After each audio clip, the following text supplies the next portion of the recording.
Bismillahirrahmanirrahim. Assalamualaikum warahmatullahi wabarakatuh. Ayah, bunda, para remaja yang hebat, apa kabar semua? Alhamdulillahirabbil alamin, wassalatu wassalamu ala asrofil anbiya'i wal mursalin wa ala alihi wa ashabi ajmain. Alhamdulillah, kita semua marilah bersama-sama memanjatkan puji syukur kehadirat Allah Subhanahu wa taala.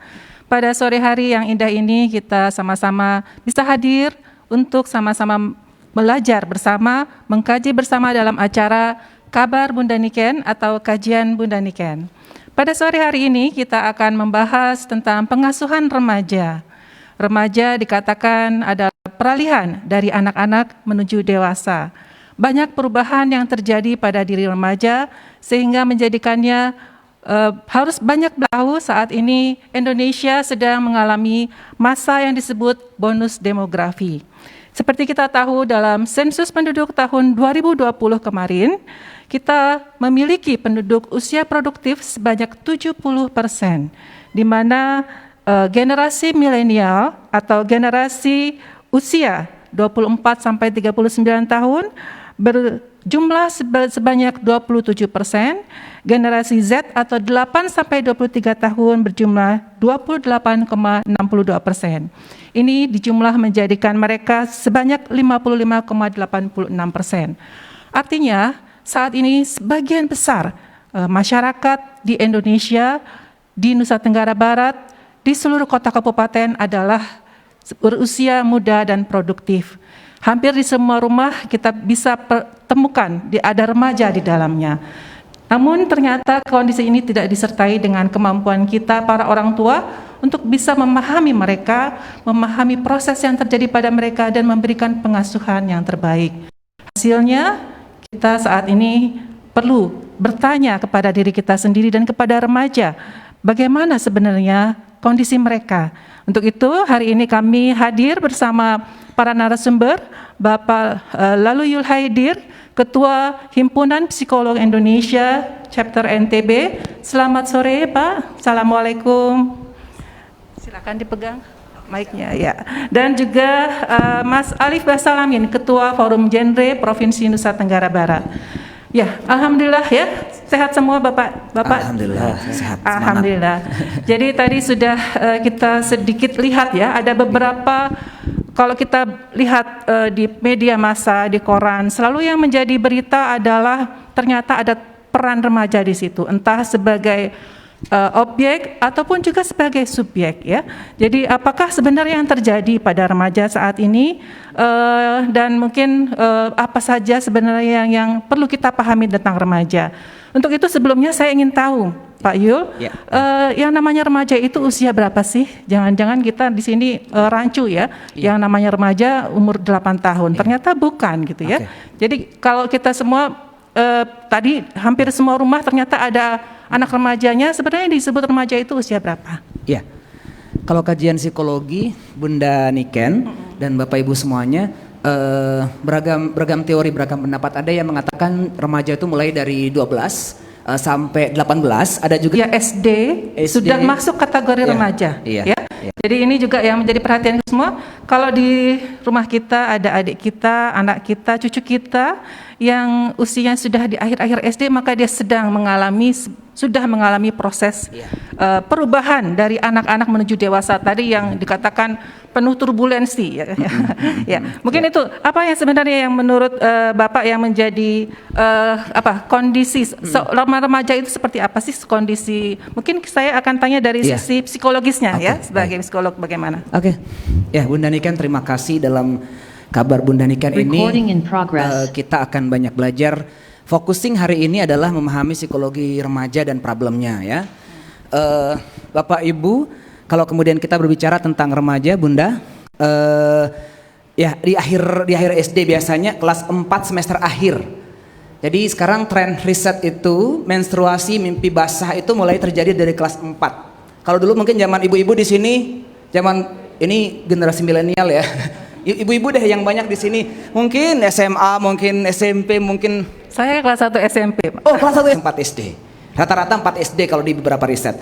Kemudian remaja ini usia 14 tahun, 15 tahun itu sudah mulai masa remaja pertengahan dengan beragam permasalahannya. Kalau konsentrasi kita pada hari ini sebenarnya ingin membuka wacana bahwa remaja itu penuh dengan problematika di satu sisi, tapi di sisi yang lain mereka juga punya potensi yang bergelimpahan gitu ya, yang untuk kemudian nanti kita optimalkan di masa demografi nanti, Bunda.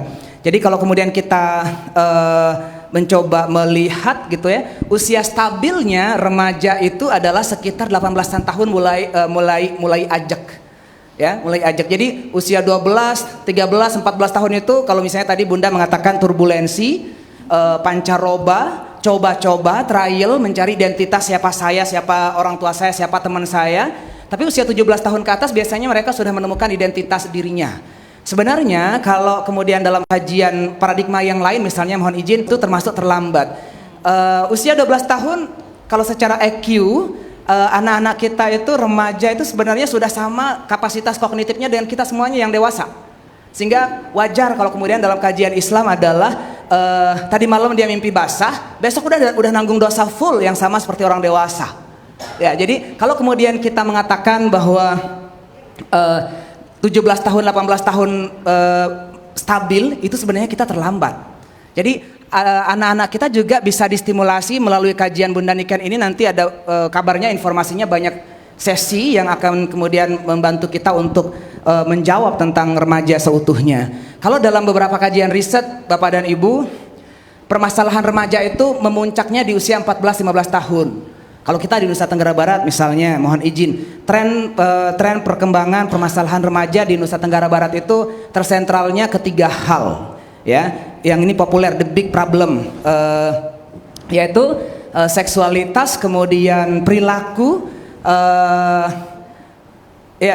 dua hal itu ya. Kemudian perilaku ini bisa menjadi perilaku mencuri gitu ya, yang cukup kental, yang cukup banyak. Kalau kemudian saya misalnya membersamai adik-adik remaja di lapas anak, istilahnya sekarang sudah bukan lapas lagi ya, itu adalah kasus-kasus yang terbanyak yang kami temukan mengkajinya adalah anak-anak dengan tindakan asusila atau perilaku-perilaku antisosial, misalnya tawuran, mencuri, sampai kemudian kepada perilaku pembunuhan gitu.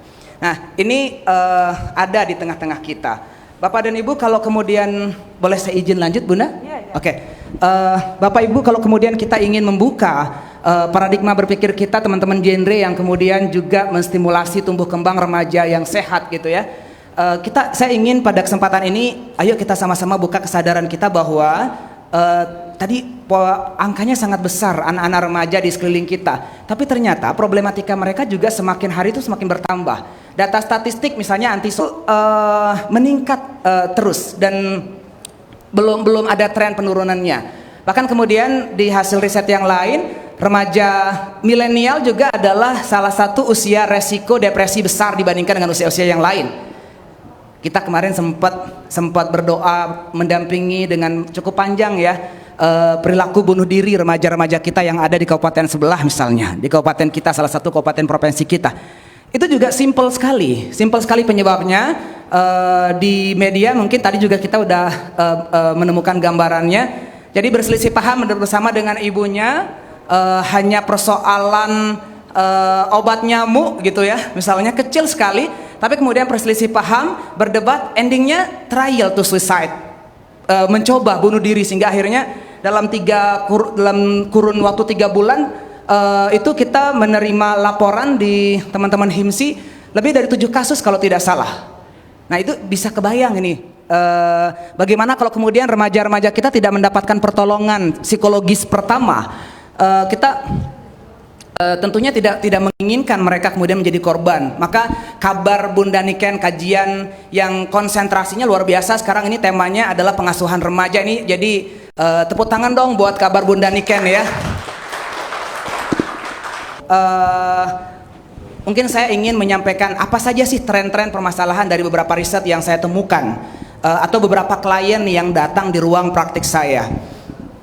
Di pandemi 2 tahun terakhir ini, tren kasus remaja khususnya yang kami tanganin ya, kalau di praktik, di ruang-ruang praktik, trennya ke 2 hal, yaitu cemas dan depresif. kecemasan dan depresif. Karena online learning, kemudian tidak bisa ke sana, tidak bisa ke sini gitu ya.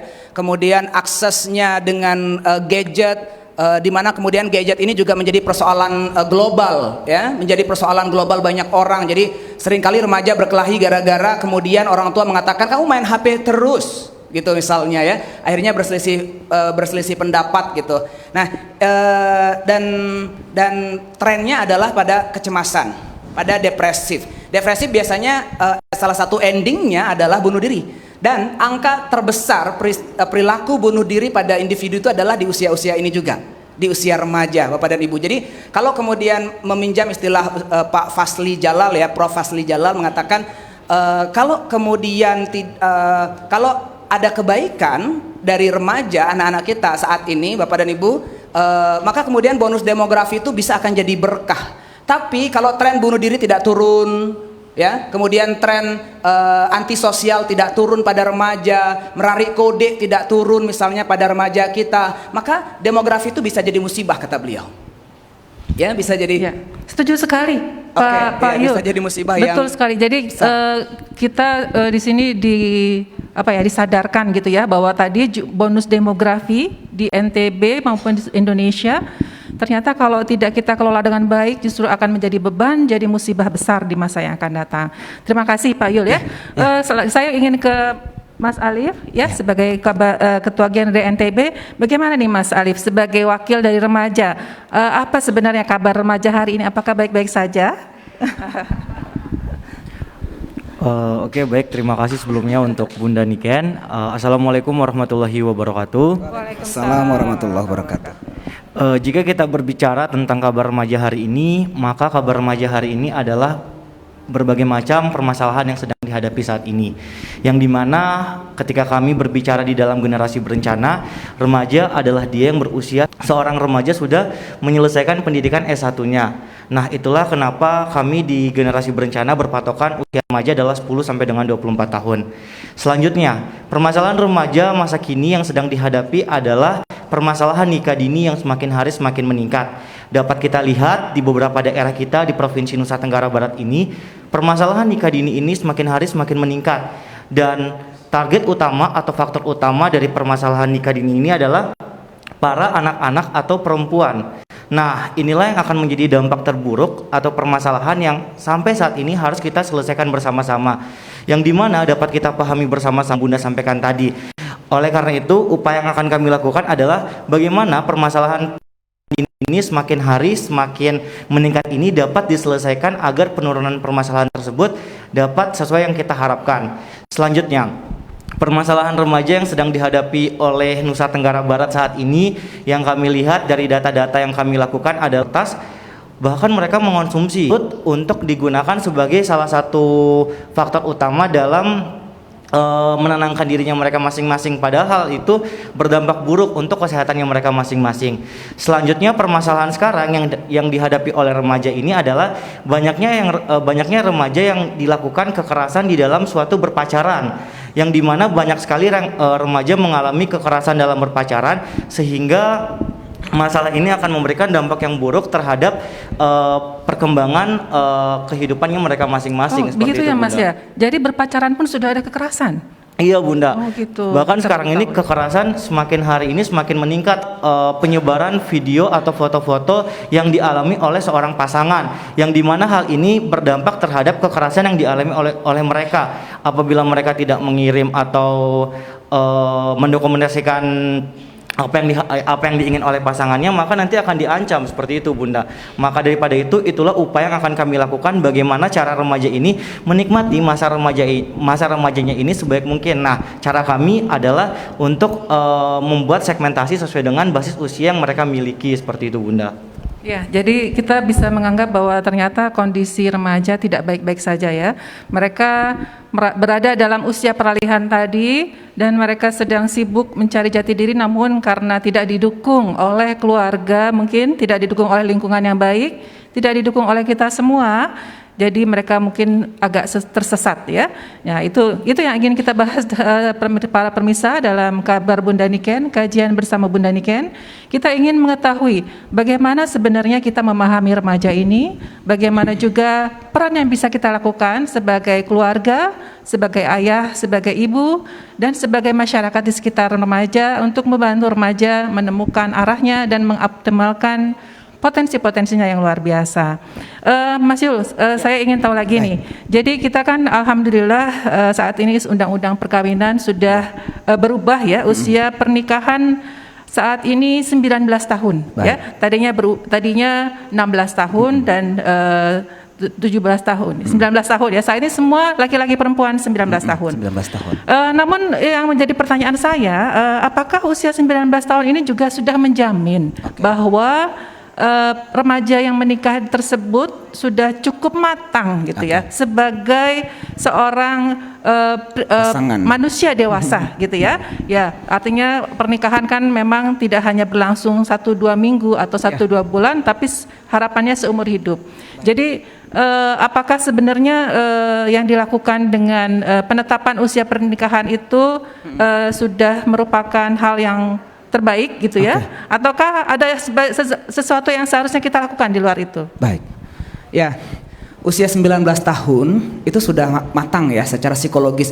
Kalau tadi Mas Alip juga menambahkan data-data problem tentang remaja, akhirnya sepertinya ada stimulasi yang sempurna, emosinya juga sudah sempurna, moralnya juga sudah sempurna, sudah selesai masa belajar dasar SMA, dia sudah mengerti semua jenis ilmu dan mata pelajaran dan lain sebagainya. Sehingga sebenarnya modal dasar untuk dia menjadi orang dewasa itu udah dia pegang gitu.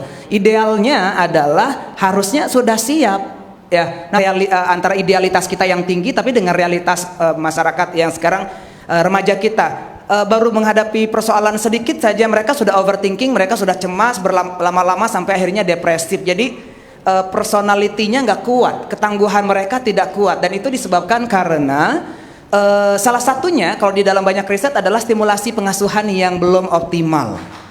Stimulasi pengasuhan yang belum optimal, maka jawabannya adalah di sesi-sesi kita nanti ke depan insya Allah ya, itu luar biasa sekali. Jadi kalau pertanyaannya adalah sudah siap atau tidak, idealnya adalah siap, namun dalam beberapa case jauh dari kesiapan.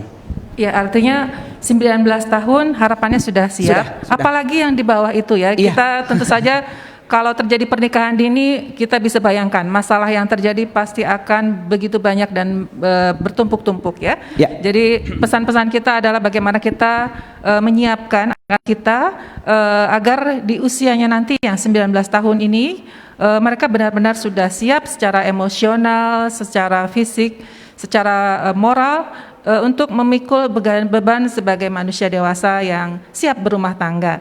Nah, ini tentu saja mungkin saya perlu tahu ini kira-kira apa saja sih sebenarnya kalau secara ideal ya manusia yang bertanggung jawab yang mampu memikul tanggung jawab itu seharusnya punya kompetensi apa saja gitu. Iya. Mungkin nanti Mas Ali bisa menambahkan.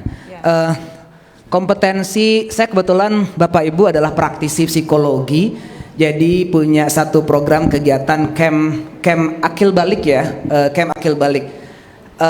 Sehingga dari beberapa literatur baik itu psikologi perkembangan populer ataupun mungkin kajian-kajian agama, saya mencoba breakdown, akhirnya ketemu ketemu 8 kompetensi, sebagian besarnya terangkum di dalam kabar Bunda Niken ini. Jadi boleh dikasih tahu apa aja bocorannya, poin-poin bocorannya nih ya.